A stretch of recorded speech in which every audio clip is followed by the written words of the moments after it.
Beautiful. Yay. Looks good. Oh, I do need to buy it. Any questions? So what are we talking about? We're talking about women, ladies, I use the term loosely, in VO. Yeah. There's only four ladies in VO. We're exhausted. Because we killed Tara Strong. She's in my chunk. That's my girl. We grew up together in Toronto. All right. Anybody got any questions? Do you all know who we are? Yeah. What we do? What should we introduce ourselves? Why don't we introduce ourselves? Okay. Go ahead, Mary. That's smart. See, not everybody knows. Yeah. So if you do have a rival for a hat, because that's That hat is no joke. That has the tits, girl. I love it. that is. All right, I should do this first. I'll do this first. I'm Sarah Natcheni. I play the voice of Ash Ketchum on Pokemon. Ash Ketchum. I think that was the fun, yeah. I play his mom as well. I play Chansey, Laneri, Starly, Staravia, Staraptor, Grievous. I hate that. And a bunch of other cartoons too. Google it. Bye. I'm a New Yorker, yeah. I'm a native New Yorker. Mike Sinter-Nicholas with 4 kids? Oh, yeah. Yeah. Oh, at his own studio at NYU. Oh, NYU, yes. Yeah. Yay. Yeah. I love him. I'm Mary Elizabeth McGlynn, and I was born in Jersey. What? And I left quickly. And, headed west to find Bruce Jenner. And no, I love the '84 Olympics, and I was just ever since then I sort of became fascinated with Los Angeles. Plus, I wanted to be on Star Trek, and I was. I just wanted. And I do a lot of anime. I used to do a lot of anime. Now I'm directing a lot of these stuff with these ladies in it for Disney and stuff. And I'm a Star Wars Rebels. You're all rebel scum. Line up and I'll kill you later. Love you. Hello there. My name is Cree Summer. And not Summers. Yeah, that's what they put on the poster. Suzanne. That's Suzanne.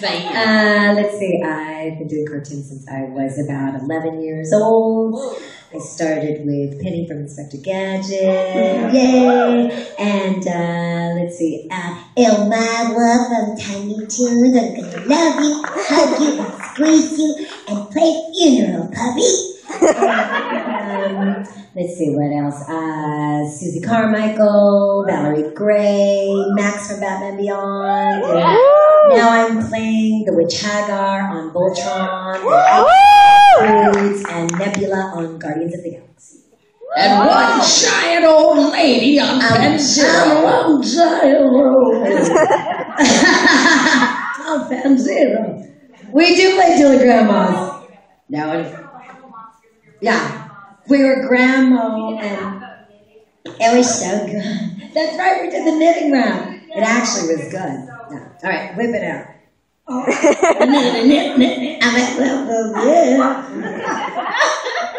I'm Gray Delilah Griffin. I've been married a lot of times, so it's like Gray Delilah. It was like Gray Van Osprey, then it was like Gray Delisle, which was my first husband's name, so it's not even my real name. Then I got married to a Hammond, didn't take his name, had a kid. Then I got divorced, and then now I married a Griffin. And I went back to Delisle, then I married a Griffin, so now I'm like Gray Delisle Griffin. I don't know, my friend's like, you know what? I swear, whenever I have to like call you in for the show that we're working on now that we can't talk about yet, and it's just like Gray Griffin fly. What does she go under? Well, but Jess told a whole room of people while you were at your panel about that show, and I'm like, oh, I don't know. I told her, like, I don't think she's been talking about that show. That's all right. I'm usually the biggest mouth. I'm the biggest mouth. I got like a text from a creator of a show because I said, and we're doing another one. Like I'm telling you, like 5 minutes later. That's how good Twitter is. He's like 5 minutes later, he's like, Ray, are you telling people at some con that we're doing it? And I was like, oh no. Anyway, No, don't tell. It's all some But weird it rhymes with Annie's Phantom. Okay, anyway. No. It was just we were doing that little teaser thing that was already on the Bunsen and the Beast thing, like that they were talking about that, and I knew about it. We had just done it, and I told somebody that at a con, and then Butch texted me like, "Are you telling people about the thing?" I was like, "No." Annie's tampon. It's a little bit bloody. I heard Annie's It's a tampon. little gruesome. But She's a little twitchy every now and then. Just for a little while. I play Daphne on Scooby-Doo since you guys have been born. Well, jeepers, you guys. I mean, I took over the role like in 1997, and you guys were probably like born then. And I was Frankie on Foster, who sounds a lot like Daphne from Scooby-Doo. And I was Emily Elizabeth from Clifford when you guys were little. Clifford, yes. Oh yeah, she was Cleo. Remember that? Cleo on that show. And Daphne sounds, and Emily Elizabeth sounds just like Wubbsy on Wow Wow Wubbsy. And I really only do 4 voices. Some of them have lists. That's not true, because we can't talk about 2 of them that I'm directing you on that don't sound like any of those people you just did. And I did Azula on Avatar, which I think a lot of people. My silly brother's here trying to usurp my throne. How dare he? Sam, man, like, go Ghost, you guys. Like, I really wishes we need to do a sequel to that, like a full-on, like, Dan Phantom. He's all grown up and he and I are married. Yeah. And Vicky on the Fairly Odd Parents. Twerks.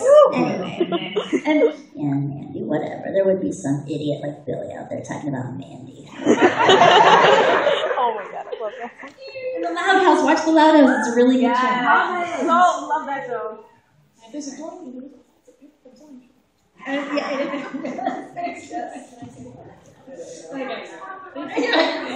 say don't. So it's weird, because like we work on shows that they announce, but then they don't announce the full cast. Yeah. Like all of a sudden there's like, hey, there's a new...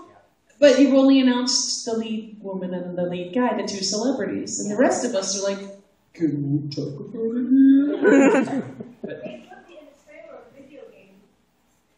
And so all I didn't say anything about it, but I just retweeted the trailer, which they put me in, and it's totally obvious that I'm playing. Yeah. And they're called the aliens. And I was like, they're the ones who are tweeting it. I just retweeted it.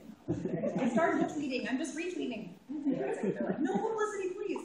Then don't put it on Twitter. I'm on Twitter. Oh boy. All right, let's open it to the field, shall we? Yeah. Okay.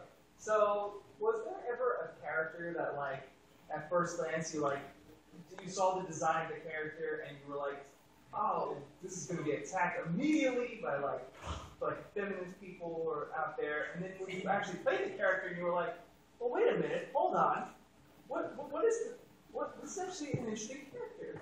So like for example, Mary Matoba Kusanagi. Yeah. You look at the design for her, and she's like parading in just leotards and.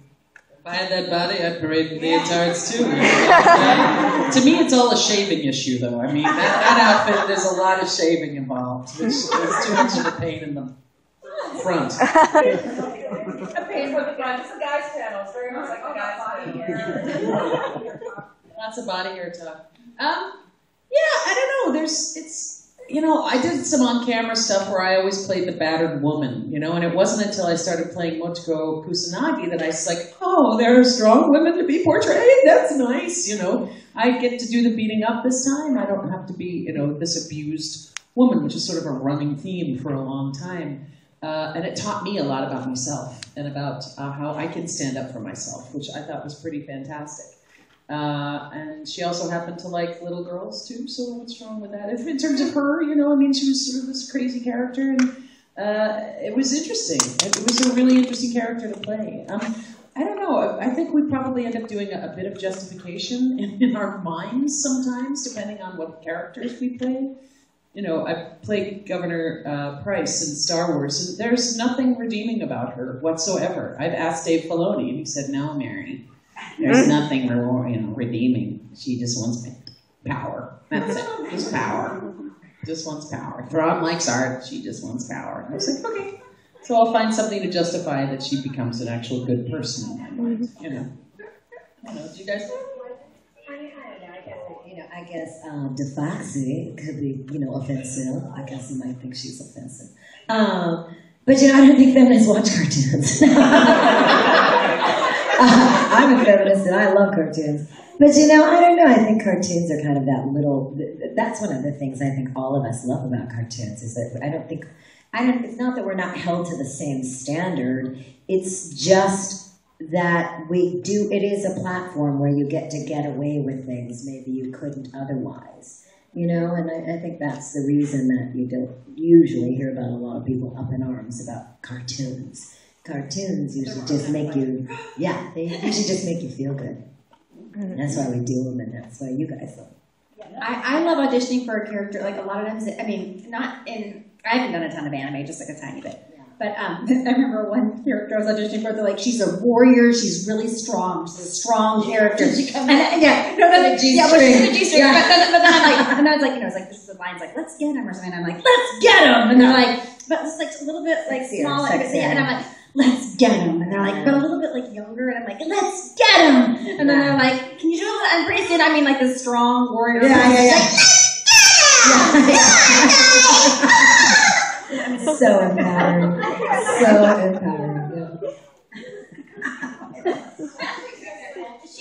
She's a 2-year-old voice. Her voice is 2 years old. Her body but her is tits strong. are 22. Any more? Is there any particular character all of you wanted to play at any point? Like, That's such a cool question. That is how would we know? Well, I went up against Vanessa Marshall, my really good friend who plays Irwin on. I love her. Like we love Vanessa Marshall. She's also like on Clone Wars. She's like tons of. Yeah, she plays Gamora She plays my sister in Guardians. Yes. Anyway, well, she was she's my Irwin. She's Mandy's boyfriend well, at least he thinks so. But anyway, but we both wanted the part of Mary Jane on Spider-Man. I can't. You guys would be laughing me out of the building if I ask you something about Star Wars. I won't know. And I just found out that my character was a Mandalorian, one of my characters, and I'm like, really? And they're like, yeah, you've been playing that character forever. Anyway, the bounty hunter Mandalorian. I didn't know.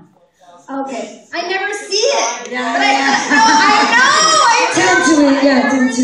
I've never even seen the Avatar scenes where me and Katara fight and all that. I've never seen it. I've never seen Avatar. So don't ask me any. Don't ask me any questions about how I make my living. I'm a heartbreaker. Thanks for coming. I know. Yeah, that was like, you're a jerk. No, but anyway, so we both wanted Mary Jane, and we got down to just she and I, and it was like kind of funny because I was like, all right, Mary Jane, and so she ended up getting it, and I was really happy for her because she's a redhead, she's perfect for the part. Whatever. But I'm so happy.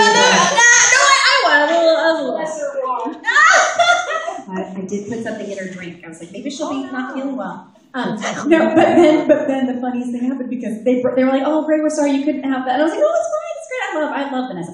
And they're like, well, we gave you this cheerleader. It's like one line. I was like, okay, great.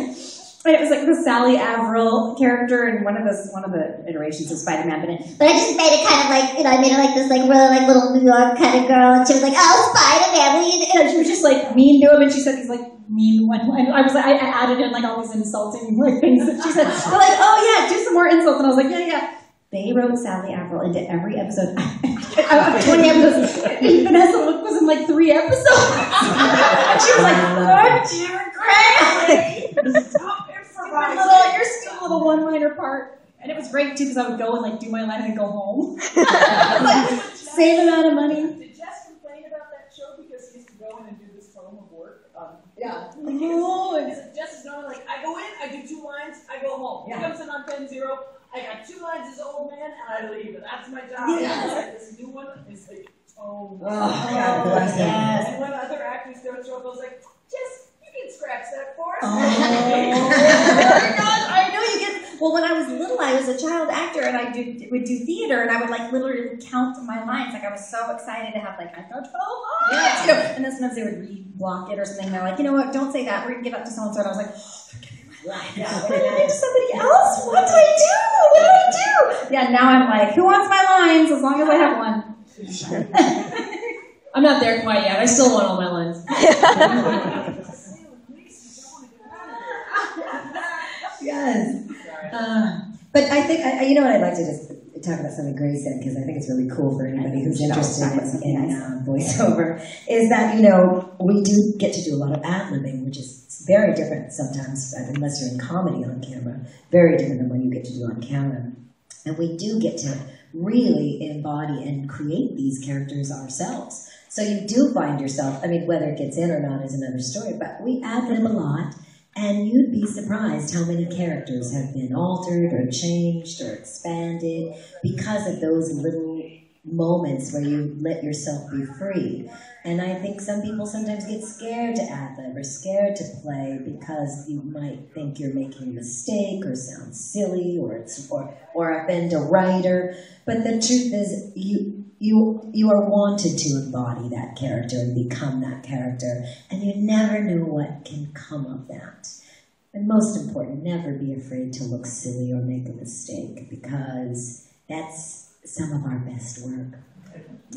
Yeah, some on-camera people, like pretty girls come in and they're just afraid to look foolish or look, because you don't make a pretty face when you're doing old lady voice like this. You just have to make a weird face, you know, and they just can't. I know that they're like, I want to do a funny voice, but like, I'm not used to not looking great all the time. I just think like you just have to be willing to make a fool out of yourself. Unfortunately, that's the fastest way to get recast. It's true. If you go in there and you're sort of inhibited and you're afraid of failing, then they'll say, okay, well, you gave us this much, which was wonderful, but we need this much, and things that we don't expect, which is really sort of an amazing thing about the industry, is to come in and just improvise. I encourage anybody who's like, I want to get into voiceover, like, I want to be an actor. Improv. Take improv, take improv, take improv. Because everything stems from you. And it all comes from you and your truth and who you are on the inside. And the best way to find that is to get out there and play. Right? You got to play. The whole world is a sandbox. You can play and you can poop. I highly recommend doing both as often as possible. Another thing for people who are out there interested in getting into voiceover is make sure you know what you sound like. I mean, I talk to so many people who want to do voiceover, they don't even know what the sound of their own voice is. You know, you're hanging out with someone records and they go, oh, that's what I sound like? And listen, that's the most important thing, is what you sound like. So I would recommend, you know, maybe getting a book or a poem and reading aloud a little bit and getting really comfortable with the sound of your own voice, because you can't manipulate something that you don't know the sound of, you know? Yeah, you have to learn the rules. Like, I'm sorry, we were going to let you talk at one point. Yeah. Me? But not right now. Not right now. No, I'm so sorry. Go. I want to hear everything. I got nothing. I'm actually just a spectator. I thought I could sit up here because it's a better view. These LA girls, they're so happy. I want to be in New York, right? Love you, Sarah. What was I saying? I don't know. Learning the sound of your own voice. Oh God, I hate the sound of my own voice. Why do you think I'm so quiet? You learn to at least like it, I guess, so that you can listen back to it and figure out where you kind of might fit in anything, and modulate it as much as you can. Figure out like where your little quirks are, and you know everything that's been going on here.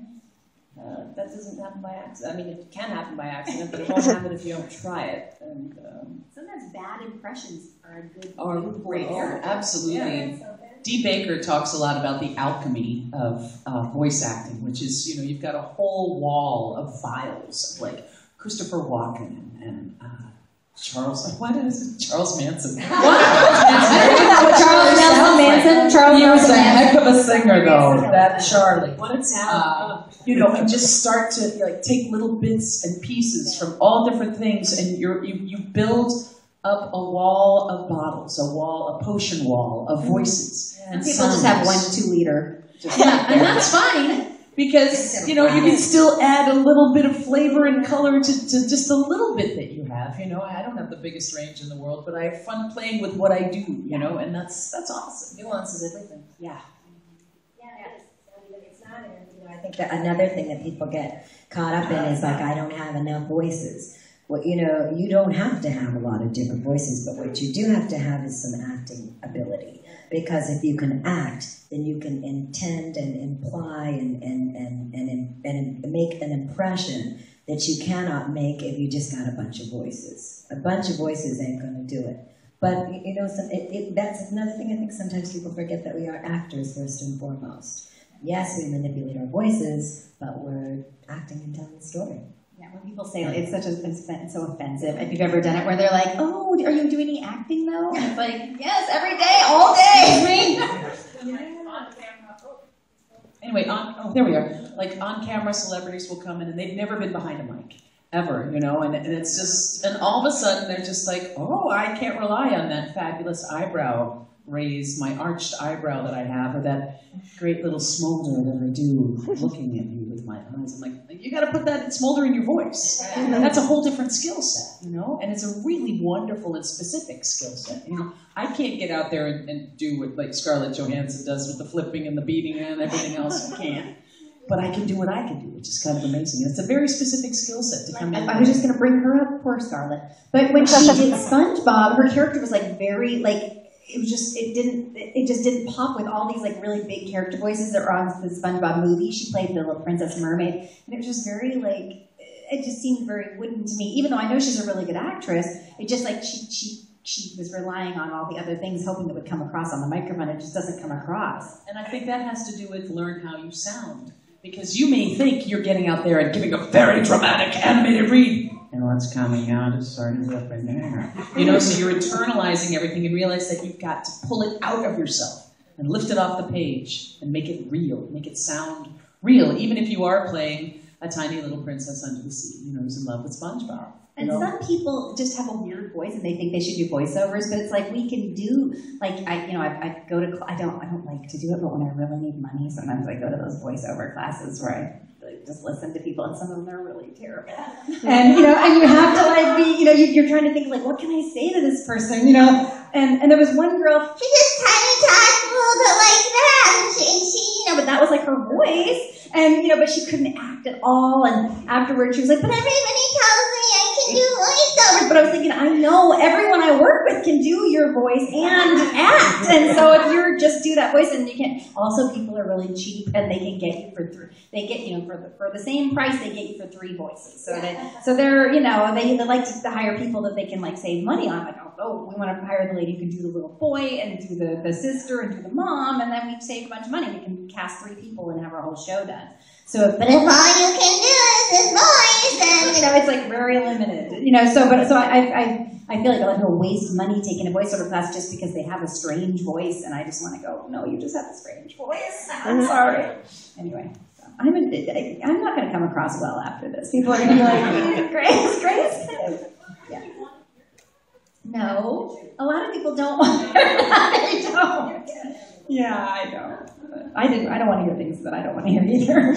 I always, when people lose weight, I'm always like, how did you do it? And then they're like, exercise and diet. And I'm like, oh. I was like, no, I want to. Did you listen to tapes or did you have a potion? Anyway. Anybody else have a taste? Yay, right there. Can you just talk about what exercises and methods you do to keep your voices pristine? Because it must be a lot of strain to do all these voices for all these hours. I just want to know. I don't do anything, and I do all the bad things, like drink lattes and stuff beforehand. And I've been on panels with people that are like, I do this specific exercise. I'm like, you are so full of shit. You're like, I work with you all the time. I'm like, no, you're not. I'm so happy to hear you say that. I'm very happy. Thank you. That is truth. If there's a role where I know I have to talk really, really fast, as it's an audition especially, and I want to get it perfect, I don't want to screw it up or anything, I do the red leather, yellow leather, and I just do a bunch of little tongue twisters, and until I get them perfect, and then I'm like, okay, I'm confident, I can read this, and then I go in and I don't screw it. That's about it. Yeah, I find I get halfway towards a session, I was like, oh crap, I didn't warm up. Oh well. You know, so I'll just sing a little bit, you know. Singing is really good. Oh my. Cigarette and Jack Daniels. Oh my. That's the old days, yes. But I mean, listen, I gotta maintain this dirt. But you know, Pavarotti used old dirt road that I work with. used to smoke a cigarette before each performance. Yeah, I believe it. Because it actually, they put the chemical or something in tobacco that opens up the vocal cords and actually opens up everything so that the next cigarette you get the nicotine and baby. You know. But if That's the worst answer. That's not the answer you want. We're such assholes. Is it an asshole now? You can start first thing in the morning with just a little. It vibrates the cords, gets things moving. Try not to drink a lot of milk. Coffee's really bad for you, for your voice. What else? You should hum an octave. Hum up and down the octave just to warm up your voice in the morning. Blow out your lips. Get those all warmed up. Warm water with honey, not with lemon. Lemon strips the vocal cords. Yeah. So honey, very good. I can give you a shit ton of stuff. I got an MFA in acting. But do I use any of this crap now? No. As a director, I use everything. But as an actor, I find that, and they always said this in grad school, they were just like, eventually, I need you to learn all of this. And then forget it. Okay. I'm like, what kind of bullshit is that? And now I understand it. You do. You really do. Because after a while, you rely on your instinct. And so you get good enough at all this stuff that you learn how to do. It's like playing guitar. You don't, after a while, if you're that good a guitarist, you don't, say, click, click, click, first, second, third. It's just, it comes naturally after a while. So hopefully you can get, you go through all of this stuff and all of these exercises and everything else. So after a while, you just forget about it and just rely on your own. It's basically all enough exercises to trust yourself and confidence in your instincts. Also, if you're kind of sticky in the mouth and it's an emergency, eat an apple. Green apples, potato chips, or pineapple. Anything that get the saliva going. Yeah. I prefer the potato chips, but I'm Irish and New Jersey. So whatever. I didn't know the potato chips. We're moving to Hawaii, I'll switch to pineapple. Till then, I'm frickin' potato chips. Oh, you're all going to come and stay. Oh, yeah. You know that. I'm putting up a Google Calendar. I know. I hate you, but I'm going to come and live with you in Hawaii because you're in Hawaii. Friend that checks in with you like once a year in Hawaii, like, hey, we haven't talked in years. All right, no, I'm going to keep every week. I'm going to be like, are you okay? Because I've been your friend every week now for 3 years. Every week. Who really cares?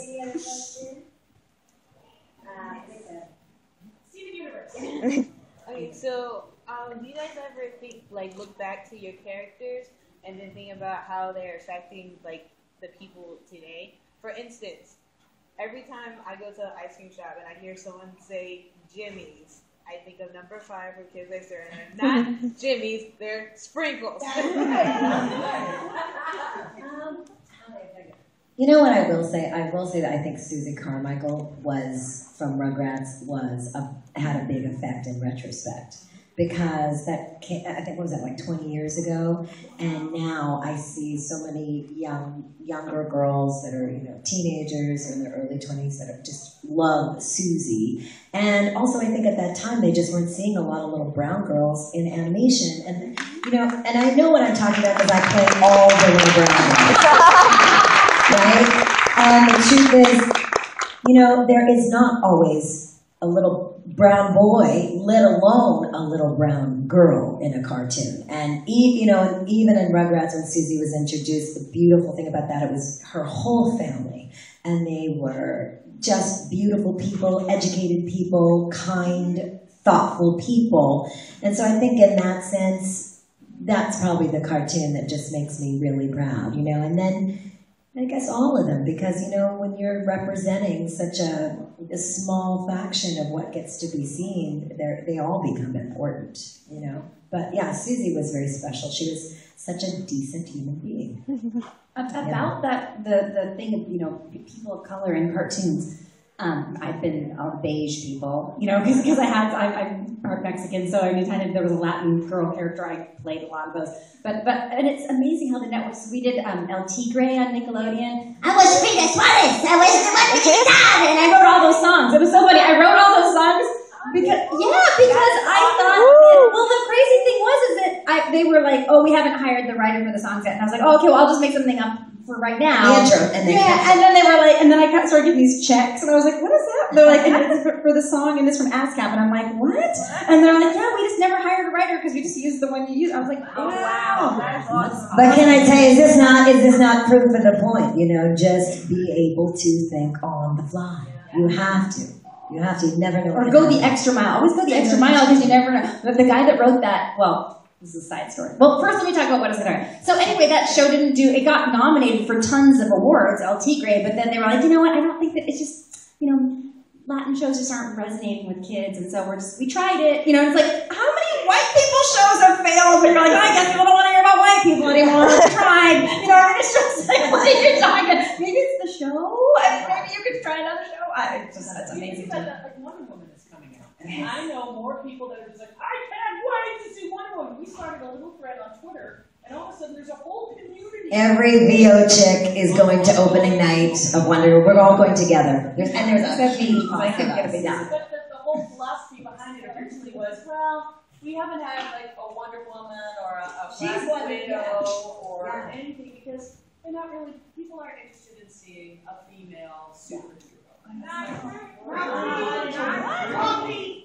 Oh yeah. I think Buffy's perfect. Yeah. I've been wanting a Wonder Woman movie my whole life. Yes. So maybe this will change now.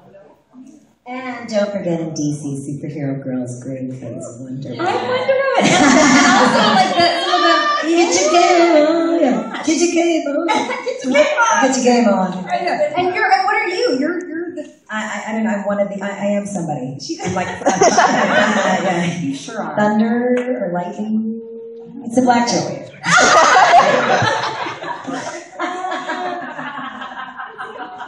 Yeah, it was funny because I wanted to go to that. They're organizing like a trip for everybody to go see Wonder Woman, and I was like gonna go, and then I couldn't really find a babysitter. And then my son goes, "It's because you are Wonder Woman, Mom." It's like because you got to be with your kids. Yeah, I know. I'm gonna. Gotta come. Yeah. We're gonna march. Then we're gonna go. Yes. Is the march working that same night? Okay, we should do a slumber party. There's already a great Wonder Woman movie. There's already what? There's already a great Wonder Woman movie that DC Animated Universe made. DC Animated? Yeah. DC Animated, yeah. Yeah. With Lauren Montgomery directed it. It's like it's like one of Bruce Timm's apprentices. And I think too, my best friend is an actress named Tamara Taylor, who used to be on a show called Bones, and she played a black Wonder Woman in a DC alternate. They did like an alternate universe, of course. They had to make an alternate. It's not this universe. It's not this universe. Don't worry. It's the Bizarro world. But she played. So weird. She did the voice of the black Wonder Woman, and she kicked her out. Yes. Right there. What's it like interacting with other cast members? No, that's the best question. That's the best question because I'll tell you what, the voiceover community is this big. It's really tiny, and I don't know if it's because we're not seen, and for the most part we are anonymous, but it does certainly extract some of the ego that may infiltrate being on camera. And so what you have is a lot of humble, kind, authentic people that you would We'll tell you about it every minute. I'm humble, I'm kind. I am so authentic. No, but the truth is that these are just people that I want to hang out with on purpose. We share our real lives with each other. Sometimes I can't wait to get to work because I can't wait to talk to my friends. Aww. We're doing this show that we can't talk about, and as a director, I get to sit, and a lot of the times, a lot of shows they don't require, but they're celebrities, and not everybody's schedules line up, so you end up doing one actor at a time, which is a wonderfully intimate and awesome experience. But when you get that radio play of having a full cast, everybody there, I have the best seat in the house to watch the best show ever performed, because it won't stay this way. It'll be edited and cut, and I always do 2 passes. All right, give us one, and then the second one, go to town. You know, it's like, give us one for the writers and everything, and then play. Make it your own, add your own stuff, you know, keep it clean, otherwise we can't use it. But there's something about that lightning in a bottle that you hit when you get a cast record on anything. I remember seeing a Fairly Odd Parents cast record, and it's just the magic of this radio show, and just hearing it in its pure form is just a wonderful, wonderful gift. To listen to these people and us all interact together it's magical. It's really amazing. It's like the old radio plays, when all of this started, it was radio. You'd sit around a box, and instead of tweeting 140 characters of hate, you would sit there and listen to these amazing actors, and with sound effects of lightning, guy on a saw, bending a saw for the lightning and everything else. And it's pure storytelling. So to me, I just think voiceover is an amazing. There's a great John DiMaggio did. He's Bender on Futurama. I know that voice. Check it out because it talks a lot about. It gives us a face, but it also talks a lot about the community, and I think and what it's like and how generous the community really is, because we'll do the daddy of our for each community. other. Johnny is the daddy of our community. I mean, I had this weird stalker show up in a parking lot once. Like, I was going into a session, and this guy walked in and was like, you talked to me on Twitter. I know you on Twitter. And I was like, oh my god. I was just like, oh, okay, I'm going in. And then I was like, John, there's somebody in the parking lot. He's like, where? Like, I just left the microphone and ran. And I was like, I don't think my own dad would do that. He's not old enough to be our dad. Like, I think he might even be younger than me. But we won't talk about that because he's my dad. It's an amazing community, and if you ever get a chance to come in and listen, just try it out. Let's say next time you watch a cartoon, just close your eyes and listen to it. And that's what it's like to do what we do. And to see it live, and to see it come out of these people is just mind-blowing. Tom Kenny makes my brain split in two and peels it off. And I stand on the precipice of, do I go over the waterfall and never be able to recover? Yes, I choose to go over the waterfall and just cry with laughter because... Too bad he's such a dick, though. I know, he's a terrible human being. No talent. No, he's like the nicest person you will ever meet in your life. Like, he does things for people like that. I'm like, you're what? You're volunteering with the nuns or whatever? And he's like, well, they asked me to. And I'm always like, God, I must come off as a real jerk because I'm like, I'm busy. No, it's like him and Kari Wahlgren are just like, hey, Kari, there's a person where? Tell me where. I will help him. No. Like there's a boy who's I think this young boy had ALS and he was going to pass away pretty soon. And they contacted Steve. And Steve, they said also Kari Wahlgren is like his favorite female voice actor. And you get to a point that he can't talk anymore. And Steve went up to Kari and just said, so Kari, there's this boy and he's got ALS. And Kari said, where is he? When can we go? And like that, and they changed his life and he changed their lives. So it's just, it's amazing. Steve's a terrible human being. And Kari's so good too, man. She is so good. I directed her in Wolf's Rain like 3,000 years ago and she was just starting, and to see her now is like, this is my girl's all grown up. And it was so funny because I was saying that not a lot of amazing people. I mean, like some people are like, I want to do voiceovers, and I think, well, good. And I tell them what they need to do, and usually only like 1 out of the 50 people that I talk to that year actually does the things that I told them they need to do. And then I say, like, if you get your tape and everything, I will, if I think it's good, I will pass it along. And really hardly anybody ever actually does that. But I was saying that, there's always room for somebody who's really talented. Like, if you're really, really talented and you feel like you can do it better than the people that are working now, or at least as good as them, there's room for you. But I say, like, only maybe every 10 years that I find somebody like that. Like Kari, when I first met her, I was like, oh, she's going to work a lot. She's incredible. And then also now, oh yeah, Eric Bauza, amazing, yeah. But recently, Trevor Duvall, he's incredible. Yeah, I know. He was working all the time in Canada. He moved to LA, and I met her. I was like, wow, you're going to be... And sometimes there's girls that are really good, but there was one girl that was really good, but then she was kind of a bitch. And so we never saw her again. At first, I was like, oh, God, she's really good. I need to watch out for her. And then she was just an asshole, and I was like, oh, well, I'm not going to work. I've tried it. It's that they like Support us. The on-camera does. Yes. They love it. Because there are enough people that can do the same voice, and are just as good actors, that I would rather work with someone who may not be that perfect, someone just a little bit who's wonderful to work with. Because I know I can... It ruins the vibe. Like, I mean, like when you're making magic and when you're in the radio play and there's just one person who just like... nobody likes him. You can just feel it in the room. There was one guy that used to like scoop parts all the time. Like he'd go, "I can do that. I can do that voice. Do you want me to give it a try?" Like after the person's trying to and especially when you see your fellow actor trying to hone in on something, and then to have some person go, "Oh, I can do it." I do it all the time. I do. It's like. Okay, that's rude. Don't ever do that. Oh my Terrible. God. That's a no. And that person was just so, he was really, really talented, but he was so not very well liked. Actors like, who did you to get this job? I've been directing for a long time. I'm like, okay, whatever. You know. I know. Yeah. I mean, who That did is you just know? part Who of did you being a know? woman. And that's, I don't want to get too soapboxy, but it's true. It's true. It's just, except for the assumption of, I have an MFA in acting from a very good university, but my question that I get asked, or that I used to get asked when I first started directing was, who did you sleep with to get this? Yeah, because that's the only way I know how to get a job.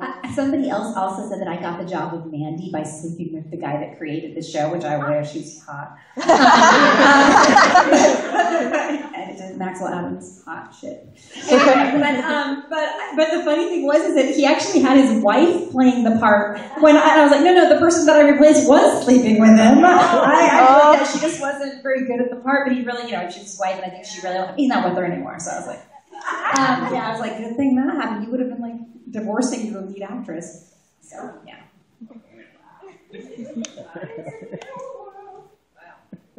brought up having an MFA. How important would you say that it is to be trained versus untrained as far as finding the right as an actor, be the voiceover? Well, Steve and I are going to start teaching. We've done a couple classes, and I think because Steve Bloom is the love of my life, and we've been working together forever, and we've been with other people all our lives, and now, after me stalking him for years, going, we need a 15-year-old girl sound. Steve Bloom would be good for that. Put him in the show all the time. Oh my gosh. I think, you know what? I think Steve Bloom would be very good for the baby. He's a great allow. She's like, I've got openings that need to be filled. That's right. Does the job. Do it. So Steve comes from a purely organic. He never studied a day in his life, and he's just a naturally brilliant actor. I came from the school of I need to study, mostly because I was too terrified to go out into the world and actually do it. So I went to grad school to get away from. I love you, New Jersey, but I needed to find my own path, right? And that kept me, away from the craziness of my wonderful family, and continued me figuring out who I was, because I was definitely in a place that I didn't know who I was, and if I didn't know how to use my voice, what I sounded like, who the heck I was, everything we do starts from ourselves, and if you don't know who you are. It gives you a much stronger place to start from if you know who you are, and if you can. A lot of these acting classes are really just therapy. It's just like when I look back on it now, we're going to tear away everything that's you, and then we're going to build you back up again. Like okay. But for me, it was a good choice, and I love Shakespeare. I loved being on stage, and I couldn't really do that without the classical training, and I loved it. I actually hated it at the time, but looking back on it now, I use all of it. I don't think it's necessary. Most important thing is, however you can become an actor. That may not necessarily mean taking classes. It helped me. Taking improv helped me. So find out how you work as an actor, and how you can learn as much as humanly possible, and do that. Everybody's different. Everybody's got a different way to get to where we are, So, my pleasure. We should get this guy in the middle has been raising his hand forever. I'm sorry, but we'll get to you next. Okay. Yeah. This question is mainly for Creed. First of all, I love you on As Told by Ginger as Miranda. Alan. Yeah, I heard your mother's in the hospital. It's hilarious. That's great, you too, because I know you were on that show with Brandon. Monkey, Brandon Ashby had a monkey. I really wanted to be Ginger. I was really sad when I didn't get that. I have a funny story about that. So, Cree, I know that you're also a singer, and Yes. sometimes your characters sing. And I know you originally did the theme song for As Told by Ginger. I did. I got replaced. Oh. Yeah, thanks. That's bullshit. So what was the story behind that? Oh, I just wasn't popular enough at the time, so they replaced me. I mean, it's I think Macy Gray. Yeah, Macy Gray. I think it became Macy Gray. I mean, you know, that's just shit happens. What are you going to do? I still get the check. Yeah. I mean, Can you sing it now for us? Do you remember? Oh, God. I don't. Someone once told me that something is something. Someone once told me the grass is much greener on the other side. And then what? Something is alright. What? And then what? And then I paid a visit, and it's possible I missed it. And then what? And then what's the big kick? What is it? Oh, right. Till further notice, I'm in between. I don't remember this shit. Don't smoke weed. Don't smoke weed. I'm like fucking Memento. I don't remember anything that happened yesterday. But girl, you nailed it. I feel like Diana Ross up here. You sang. I don't know what you get the notion. You sang. That's a great question. I think, and I also sung the theme song for All Grown Up, for Rugrats, and I feel like I did it for another one too. That's right. Elma was wonderful, right? I wanted that Ginger part so freaking bad. I just loved the script, like the whole show. That was a good wanted show. to be on that show. As Told by Ginger was a good show. Yeah, and they auditioned everybody for that Ginger part, and I read it. I thought I did a really good job. And my one friend, Melissa Disney, who I did the singing telegrams with, remember how I was doing my singing telegram stories yesterday? Melissa Disney and I used to do singing telegrams in San Diego at the same time. We never knew until we met each other in LA. Like, I was like, oh, I used to do work for Livewire. She's like, me too. And I was like, you're Melissa, because they used to say like, well, it's either you or we'll give it to Melissa. Anyway.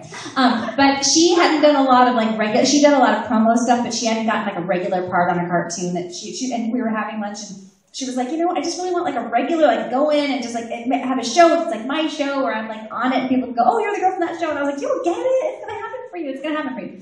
So then, I kept calling my agent like, have you heard anything about Ginger? I felt like I did a really good job. So, I haven't heard anything. So then anyway, I know. I want it too bad. She's like, men. It's like the men that you don't get are the ones you're like, are you gonna call me?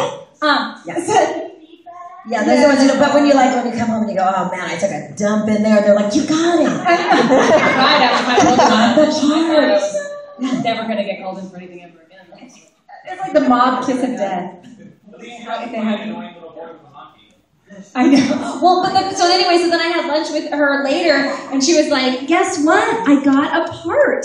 And I was like, you did? You finally got a part? She's like, yeah, I got a part. What are you guys talking about? Nothing. This is my crew now.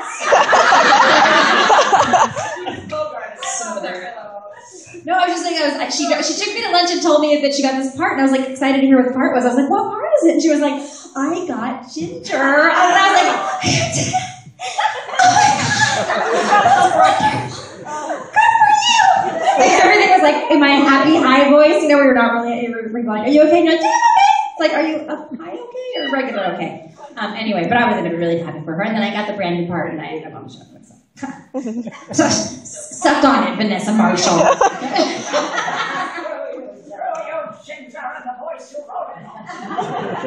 Any more questions out there? Oh, yeah, Miss Green. Oh, yeah. Whoa. Okay. And then one, I love y'all. I love y'all so much. Two, on the note of you said whatever works for you as far as getting into VO or helping you develop. What exactly are the options? Because I was under the impression that you either only went to school for it or you naturally had it, and those were like the only two avenues. Well, when I was in grad school, I did books on tape for the blind. You do it for free, but you get behind a mic and you learn mic technique, which is really important for what we do. And it also gets you listening to yourself which is also a very important thing that you need to learn how to do is to listen to yourself and have them play it back if you can. And then it also builds your stamina, because a lot of the sessions that we do, unless you're Jess Arnell and you only have 2 lines, I love you, Jesse. You would completely back me on that. You would. They're 4-hour sessions. And if it's a video game, it's just you. So you need to build up stamina for your voice. Just like if you're a runner, it's like you got to build it up slowly. You know, it's like couch potato to 5K, which I did, you know, so you've got to learn how to do that. And the best way you can do that, you can buy a little blue mic and plug it into your phone and start recording yourself every day. And then start playing with your instrument and see, don't play with yourself. Well, you can. I do recommend that, actually. It's a good time. And that's also another way to get to know yourself.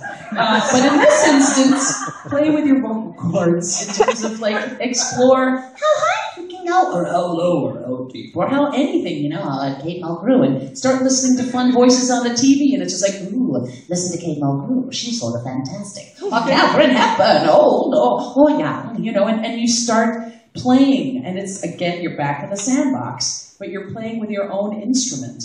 And to figure out, and the more you do it, it's like any exercise, the easier it will become, and the broader your range will get.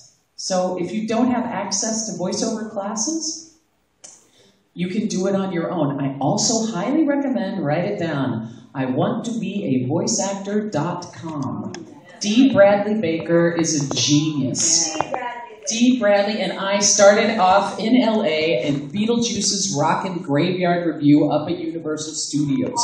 And back in the day, D was playing Beetlejuice. I was the Bride of Frankenstein, and he had a little videotape recorder that in between, we did 5 shows in the morning, and then the next team did 5 shows in the afternoon. And in between, in our 15 or 20 minutes in between, D would be doing voices in a tape recorder. And I would be on stage, it was like, hey BJ, I guess that was the name of Beetlejuice, I'm not being gross. Hey BJ, how would Darth Vader, you know, what would Vader, and I would start giving requests to D, because he was doing all the sounds back in that he's doing now. And year after year after year of practicing and exploring and playing, he has become the new Frank Welker, which Frank does every animal, every monster sound that you've ever seen, and D has now taken over this, and he's got a masterclass online. It's all free because he got really tired of answering the question, how do I become a voice actor? So he said, go to this website, and it's a $10,000 masterclass for free. So after you go through, and he's got all kinds of exercises and things to help out.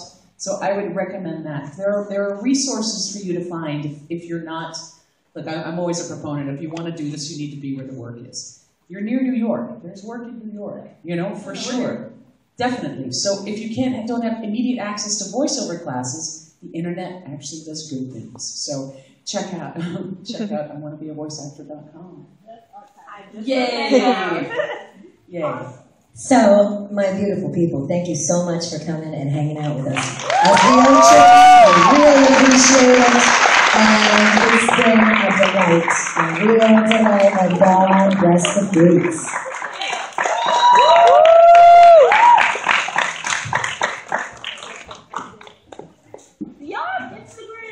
Yes, we do. Everybody want to say your, go ahead, say your Instagram. I'm fostering kittens right now. Sarah Ann of Cats, Ann with an E. Cat lady right now. Okay, that's how I do my charity work. I think I'm Mary E. McGlynn on Instagram. I definitely am on Twitter at Mary E. McGlynn, and there's a link to my Twitter or Instagram on the Twitter. So. And I'm all capital letters. I am Cree Summer on everything. Right. And you just want to see pictures of kids and things. Yeah, you just want to see my kids, the savages. You can just come. I do a lot of cartoons on Instagram. I think it's just racialized.